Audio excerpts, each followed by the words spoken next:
একসঙ্গে এলো জোড়া স্বীকৃতি। জাতীয় স্তরের সম্মান পেলেন দুর্গাপুরের এক শিক্ষিকা। দুর্গাপুরের ইংরেজি মাধ্যম স্কুলের শিক্ষিকা পর্ণা দে।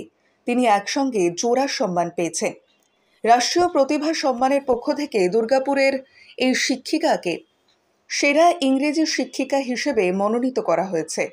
অন্যদিকে ইন্টারন্যাশনাল অ্যাচিভার অ্যাওয়ার্ডের পক্ষ থেকে সেরা শিক্ষিকা হিসেবে মনোনীত করা হয়েছে দুর্গাপুরের বিধান স্কুলের শিক্ষিকা পর্ণা দেকে। জোড়া এই সম্বন্ধে ভীষণ খুশি তিনি। প্রসঙ্গত, পর্ণা দেবী 24 বছর ধরে শিক্ষকতার সঙ্গে যুক্ত রয়েছে। উল্লেখ্য, দেশের সমস্ত ইংরেজি মাধ্যম আইসিএসসি বোর্ডের স্কুলগুলি শিক্ষক শিক্ষিকাদের নিয়ে একটি তালিকা তৈরি করা হয়। সেখানে 500 জনের বেশি শিক্ষক শিক্ষিকার নাম ছিল। তার মধ্যে থেকে সেরা শিক্ষিকা এবং সেরা ইংরেজি শিক্ষিকার সম্মান ছিনিয়ে নিলেন পর্ণা দেবী। নাম পর্ণা দে, আমি বিধান স্কুলের টিচার। আমি আজকে বিগত 24 বছর বিধান স্কুলে আছি। আমাকে একটা পুরস্কার দেওয়া হয়েছে বেস্ট টিচারের জন্য, আর আরেকটা পুরস্কার দেওয়া হয়েছে বেস্ট ইংলিশ টিচার। তো এটা কিভাবে হলো, সবটাই ঈশ্বরের দান। তো কোথা থেকে কিভাবে হলো আমি নিজেও আপনাদেরকে ডিটেলস বলতে পারবো না, কিন্তু একদিন হঠাৎ আমার কাছে ফোন আসে। কবে আসছিল? আমার ফোনটা এসেছে আজ থেকে 1 মাস আগে। আজ থেকে 1 মাস আগে আমার কাছে ফোন আসে। কোথা থেকে ফোনটা এসেছিল? আমাকে একটা ফোন এসেছিল দিল্লি থেকে, রাষ্ট্রীয় যেটা ছিল, যেটা বেস্ট টিচার অ্যাওয়ার্ড হয়েছে, আর আরেকটা এসেছে গোরগাঁও থেকে, যেটা ইংলিশ টিচার। তো দুটো জায়গা থেকে ফোন এসেছিল, আলাদা আলাদাভাবেই ফোনটা আসে। প্রথম ফোনটা এসে আমার নাম, আমার ডিটেলস আর আমি কোন স্কুলে আছি এই আমাকে জিজ্ঞেস করে। তো আমি প্রথম দিন আমার ডিটেলস, তারপরে আমাকে নেক্সট দিন বলো ঠিক আছে ম্যাডাম। তো নেক্সট দিন আবার আমাকে প্রশ্ন করা হয় যে আমি এত বছর একটা স্কুলে কেন থাকলাম। এখন তো সবাই ন্যাচারালি যেটা হয় আর কি, সবাই স্কুল চেঞ্জ করে। তো সবার একটাই প্রশ্ন ছিল আমাকে, যে ওখানে 7 জন জিউরি বসেছিলেন। তো তার মধ্যে সবাই আমাকে একটাই প্রশ্ন করেছিল যে লং টাইম আমি 24 বছর কেন ওই বিধান স্কুলে থেকে গেলাম। সেটা কি অনলাইনে হয়েছিল? পুরোটাই অনলাইনে হয়েছিল। তো আমাকে জিজ্ঞেস করেছিল যে আমি টানা একদম 24 বছর কেন বিধান স্কুলে থেকে গেলাম। তো সেখানে আমার একটাই উত্তর ছিল যে সব জায়গায় সবসময় পয়সা দিয়ে সবকিছু হয় না। ঠিক আছে, আমার কাজকে তো ভালোবাসতে হবে। আমি যেই জায়গাটায় আছি, আমি যে প্রফেশনটাই আছি, আমি সেই প্রফেশনটাকে ভীষণ ভালোবাসি। It's a very noble profession. Without a teacher the whole world will be in a dark. এটা তো আমি মনে করি, আমি কেন, এটা বিশ্ব সবাই তাই মনে করে।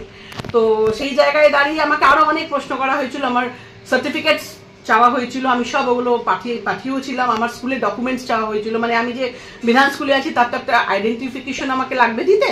তো সেটাও আমি দিয়েছিলাম, সবকিছুই দিয়েছি। তো সেই জায়গা থেকে ওনারা বলেছে ঠিক আছে, আপনাকে আমরা পরে জানাবো। তারপরে আবার 7 দিন পর আমাকে ফোন করে আমাকে একটা মেসেজ পাঠায়, একটা লিঙ্ক দেয়। তো ওই লিঙ্কটা দিয়ে আমাকে বলেছিল 3:30টার সময় ম্যাডাম আপনার সাথে আমাদের একটা কনভারসেশন হবে, আর ওটা ভিডিও, যে যা হবে পুরোটাই ভিডিও হবে, ভিডিও কনভারসেশন হবে। তো আমি 3:30টার সময় রেডি হয়েছিলাম। তো সেখানে 20 জন জুরি মেম্বার্স ছিলেন। তো 20 জন জুরি মেম্বার্সের মধ্যে আমাকে ওখানে প্রায় 50 থেকে 70টা কোয়েশ্চেন্স করা হয়। ঠিক আছে, তো ওই কোয়েশ্চেন্সের মধ্যে নানা রকম কোয়েশ্চেন ছিল। আমি কি পড়াই, আমার সাবজেক্ট নিয়ে জিজ্ঞেস করা হয়, আমাকে শেক্সপিয়ারকে নিয়ে কিছু বোঝাতে বলা হয়, একটা পোয়েমকে এক্সপ্লেন করতে বলা হয়, একটা প্রোজকে এক্সপ্লেন করতে বলা হয়, গ্রামারের অনেক কিছু আমাকে জিজ্ঞেস করা হয়। তারপরে ইভেন আমার ম্যানেজমেন্টকে নিয়েও জিজ্ঞেস করা হয়েছিল যে আমি স্কুলে লং টাইম আছি। তো পুরোটাই ওটা ছিল 1.5 আওয়ার্স। তো ওটাতে পুরোটা হওয়ার পর ওনারা আমাকে, আর ওখানে যখন হয়েছিল আমরা ওখানে মোটামুটি 500 জন টিচার ছিলাম। 500 জন টিচার অনলাইনেই ছিলাম। কোথায় ছিল এই টিচারটা? দুর্গাপুরের টিচার ছিল, বর্ধমানের টিচার ছিল, আসানসোলের টিচার ছিল, কলকাতার টিচার ছিল, ধানবাদের টিচার ছিল, ইভেন দিল্লির টিচারও ছিল। সব অনেক অনেক টিচার ছিল। কতটা জায়গা নিয়ে এটা হয়েছে? এবার আমার আমি যেটুকু বুঝলাম, এটা হোল বেসিস অফ ইন্ডিয়ার বেসিসেই হয়েছিল। আর পুরোটাই কিন্তু আইসিএসসি স্কুল বেসিস ছিল। এখানে কিন্তু কোনো সিবিএসসি টিচার ছিলেন না, সবাই কিন্তু আইসিএসসি টিচারই ছিলেন। আর আইসিএসসি টিচার ছিলেন তারাই ছিলেন যাদের 10 বছরের উপরে হয়ে গেছে। 10 বছরের নিচে কিন্তু এই জুরিটা আসে না। আপনাকে কি কি দিয়েছে, আচ্ছা আমাকে কিভাবে জানালো? আচ্ছা আমাকে ওটা তো হওয়ার পর তারপর তো আমাকে জানায়নি যে আমি সিলেক্টেড হয়েছি। তারপরে 7 দিন পর আবার আমার একটা জুরি বসে। ওখানে ওই জুরিটায় 10 জন ছিলেন। তো 10 জনের মধ্যে আবার আমাকে অনেক প্রশ্ন করা হয়। ওই প্রশ্নের মধ্যে তখন ওরা আমাকে বলছে ঠিক আছে ম্যাডাম, আমরা আপনাকে জানিয়ে দেবো।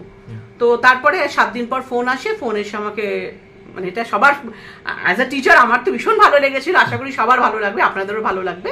তো ওখানে আমাকে বলেছিল ma'am you are the selected as a best teacher, আর আপনাকে বেস্ট ইংলিশ টিচারের জন্য আমাকে ওখানে অ্যাওয়ার্ড দেওয়া হয়। আমাকে ওনারা বলেছিলেন যে প্লেন টিকিট প্লাস হোটেল ওনারা সব কিছুই দেবেন, কিন্তু যেহেতু আমার স্কুলের এখন এক্সাম চলছে, we are having a semester exam in our school, আমি আমার স্কুলকে সাফার করে আমি কখনোই প্রাইজ নিতে ওখানে যেতে পারবো না।